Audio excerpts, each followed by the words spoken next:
마가복음 6장 4절에서 13절까지 말씀을 봉독하겠습니다. 예수께서 그들에게 이르시되 선지자가 자기 고향과 자기 친척과 자기 집 외에서는 존경을 받지 못함이 없느니라 하시며 거기서는 아무 권능도 행하실 수 없어 다만 소수의 병자에게 안수하여 고치실 뿐이었고 그들이 믿지 않음을 이상히 여기셨더라. 이에 모든 촌에 두루 다니시며 가르치시더라. 12 제자를 부르사 둘씩 보내시며 더러운 귀신을 제어하는 권능을 주시고 명하시되 여행을 위하여 지팡이 외에는 양식이나 배낭이나 전대의 돈이나 아무것도 가지지 말며 신만 신고 두 벌 옷도 입지 말라 하시고 또 이르시되 어디서든지 누구의 집에 들어가거든 그곳을 떠나기까지 거기 유하라. 어느 곳에서든지 너희를 영접하지 아니하고 너희 말을 듣지도 아니하거든 거기서 나아갈 때 발 아래 먼지를 떨어버려 그들에게 증거를 삼으라 하시니 제자들이 나가서 회개하라 전파하고 많은 귀신을 쫓아내며 많은 병자에게 기름을 발라 고치더라. 아멘. 사람이 살아가는 데 있어 힘이 되는 것이 있습니다. 바로 기대입니다. 사람들은 오늘보다 더 나은 내일에 대한 기대가 있죠. 점점 나빠질 것을 기대하고 살아가는 사람은 없습니다. 그런데 이것은 한편으로는 일종의 환상이기도 합니다. 여러분의 인생이 모든 것을 입증하죠. 언제나 술술 풀리는 일은 없었던 것 같습니다. 그럼에도 우리는 그 환상을 안고 살아갑니다. 아이들에게는 어른에 대한 환상이 있어요. 내가 어른이 되면 어떤 일이건 술술 잘 풀릴 거라는 그런 환상이 있습니다. 고3 수험생에게는 대학에 대한 환상이 있습니다. 대학만 진학하면 이제 이 지긋지긋한 공부에서 해방될 것이라는 그런 환상이 있어요. 그런데 대학에 진학한 많은 대학생들, 그것이 정말 환상에 지나지 않았구나 싶을 겁니다. 도대체 공부를 따라갈 수가 없겠더라고요. 얼마나 어려운지. 공부량은 고등학생 때보다 훨씬 더 많았습니다. 그야말로 환상이었습니다. 미혼 남녀에게는 결혼에 대한 환상이 있습니다.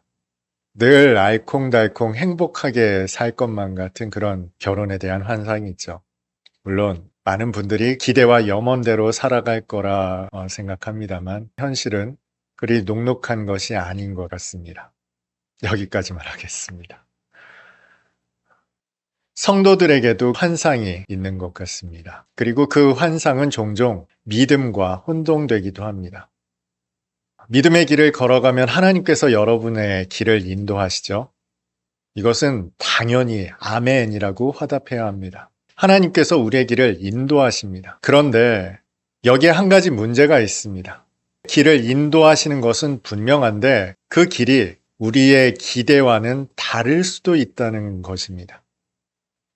꽃길만 예비하실 것 같은데 하나님께서 우리 앞길에 예비하신 길은 우리의 환상과 전혀 다를 수도 있다는 거예요.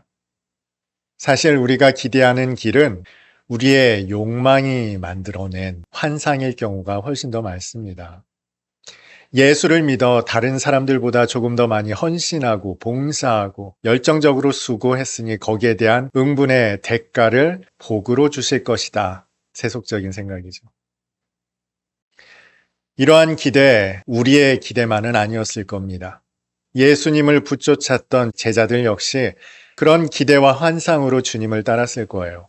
얼마나 대단했습니까? 그들은 생전 그런 일을 본 일이 없습니다. 밤새도록 물고기를 낚지 못했던 어부들이 예수님 한 말씀에 깊은 곳으로 가서 그물을 던졌더니 얼마나 많은 물고기가 잡혔습니까? 그 이후로 그들은 이전에는 한 번도 보지 못했던 장관을 목격했습니다. 모든 병자들이 고침을 받았어요. 귀신들이 쫓겨나갔습니다. 심지어 죽었던 사람도 살아나는 역사를 목격했던 제자들입니다. 그런 예수님과 제자들을 사람들이 얼마나 반겨맞았겠습니까? 눈물로 감격하며 살해하는 수많은 사람들. 그 가운데 이제까지 아주 순탄하고 평안하게 주님과 함께 사역을 해왔던 제자들입니다. 물론 단 한 차례 거절을 경험했던 일도 있어요. 저 거라사인의 땅에 갔을 때 그 마을 사람들만큼은 예수님을 반겨맞지 않았습니다. 그러나 여기에도 명분이 있었어요. 이방인들 아닙니까? 이방인들이었으니 주님을 거절했으리라 아마 제자들은 그렇게 생각했을 수도 있습니다. 어쨌건 이제까지 한 번도 거절당한 일이 없었던 순탄했던 주님의 사역이었어요. 그런데 그 큰 기대와 꿈을 안고 도착한 예수님의 고향 마을은 전혀 달랐습니다.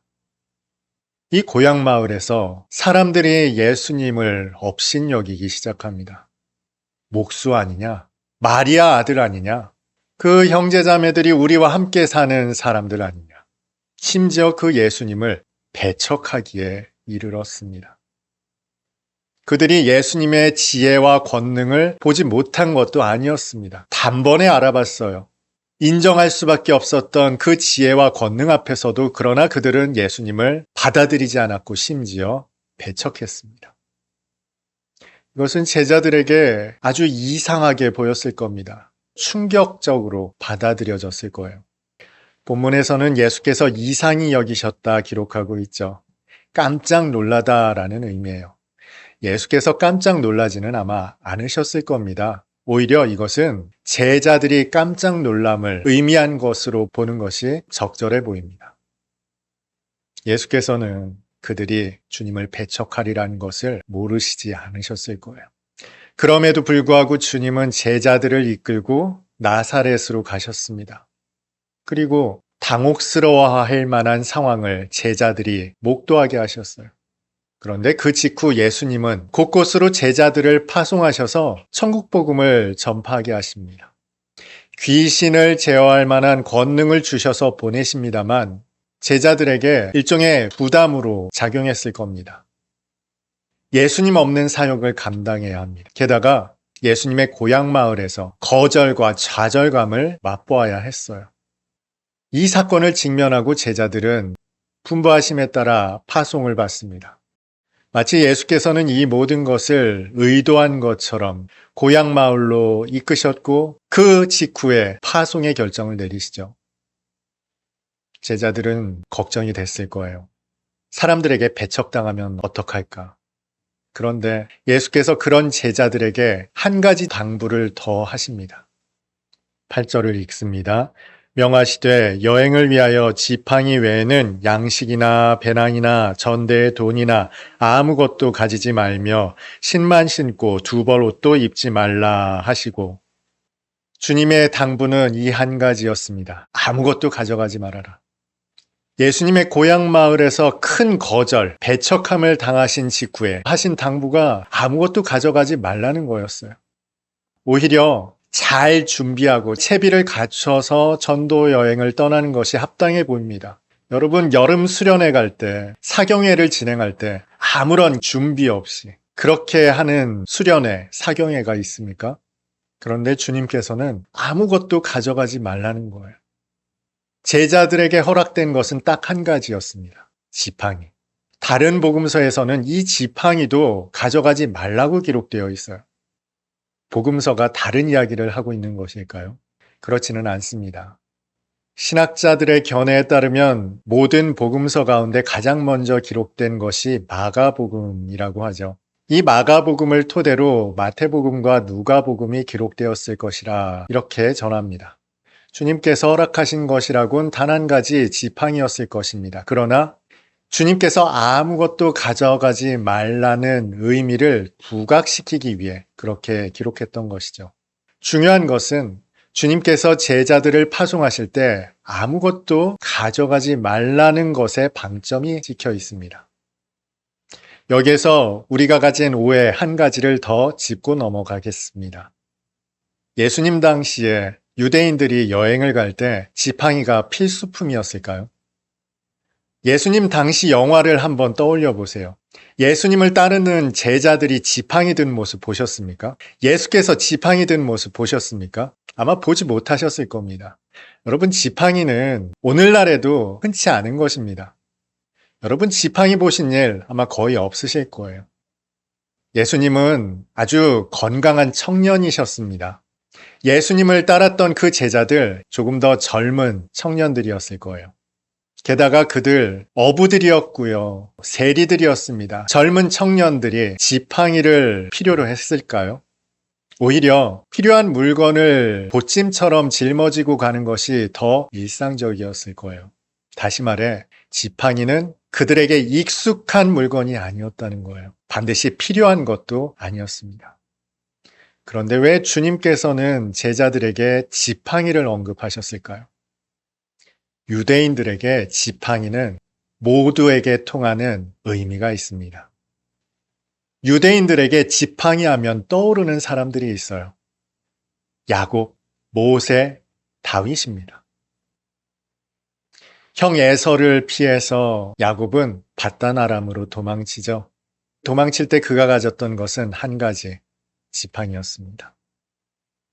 지팡이 하나 들고 떠나갔던 야곱, 훗날 큰 거부가 되어서 돌아오죠. 노쇠한 모세에게 지팡이는 의지의 대상이었습니다. 하나님께서 그 모세를 보내실 때 지팡이 하나만을 의지하여 보내시죠.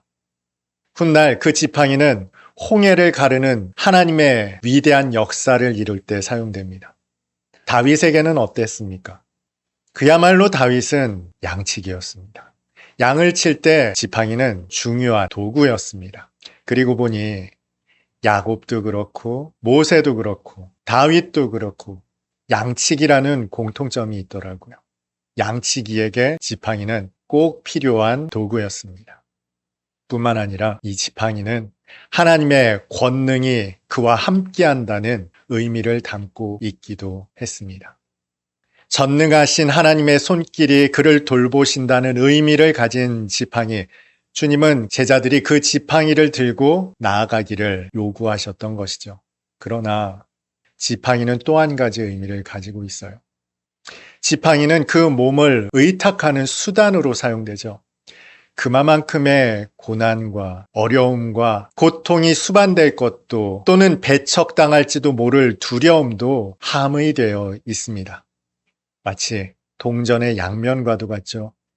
하나님의 돌보심에는 그들이 당할 고난과 역경도 포함되어 있다는 것입니다. 그리고 보면 기독교는 그야말로 역설의 종교입니다. 지팡이가 그렇고요. 십자가가 그렇습니다. 우리의 믿음 또한 그렇습니다. 이것은 하나님께서 우리와 함께 하신다는 언약입니다. 그러나 그 언약이 실현되는 과정 속에 고난과 역경이 수반될 것을 포함하고 있다는 것입니다. 그리고 그 돌보심의 손길은 우리의 기대나 우리의 환상과는 전혀 다른 양상으로 나타날 수도 있습니다. 그럼에도 주님께서 제자들에게 지팡이 하나 쥐어주시며 보내십니다. 말씀대로 살았다고, 주님 뜻에 순종했다고 우리의 삶이 보장되지 않아요. 성공과 성취와 칭찬과 명성으로 나타나지 않을 수도 있다는 것입니다. 주님은 지팡이 하나 쥐어 우리를 보내십니다.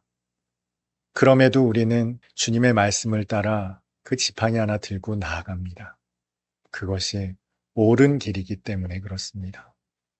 그것이 구원의 길이기 때문에 그렇습니다. 그것이 생명의 길이기 때문에 그렇습니다. 저와 여러분을 부르신 것은 우리를 구원하시기 위한 하나님의 선하신 뜻이죠. 그러나 그 선하신 뜻은 우리에게만 국한된 것은 아니에요. 그것이 옳기 때문에 나아가는 것이지, 그것이 우리에게 줄 영광과 영화와 명성 때문에 나아가는 것이 아니라는 거예요. 제자들에게 아무런 쓸모 없었던 지팡이, 그러나 주님은 그 지팡이를 주시며 보내십니다. 저와 여러분에게는 주님께서 주신 지팡이가 있습니다. 바로 성경입니다. 과거 여러분의 인생 어느 시기에는 이 지팡이가, 이 주의 말씀이 아무런 의미도 쓸모도 없었던 시절이 있을 것입니다. 그러나 이제 주님을 나의 구주, 나의 하나님으로 인정한 그 순간 성경은 저와 여러분에게 너무나도 분명하고 명백한 하나님의 붙드심이자 보내심의 증표가 됩니다. 이 지팡이, 이 말씀을 의탁하여 이 옳은 길을 주님의 보내심을 따라 걸어 나가는 것입니다. 그 여정은 순탄하지만은 않을 거예요. 배척함이 있을 것이고 멸시와 천대도 있을 겁니다. 하나님 우리를 보내셨는데 왜 이 보내신 자리가 이렇습니까? 그러나 잊지 마십시오. 그 어떤 자리에서라도 하나님께서 우리를 보내신 보냄의 자리는 복음이 실현되는 자리이자 하나님의 생명이 선포되는 자리입니다. 다만 우리는 그 현장에서 주의 보내심을 따라 순종하며 나아갈 뿐입니다. 옳은 길이기 때문에, 생명의 길이기 때문에, 구원의 길이기 때문에 그 길을 걸어가는 여러분 모두에게 분명하고 확실한 주의 지팡이가 안위하시는 하나님의 붙드심의 여정을 걸어가는 오늘 예배드린 주의 모든 성도들 다 될 수 있기를 주님의 이름으로 축복합니다.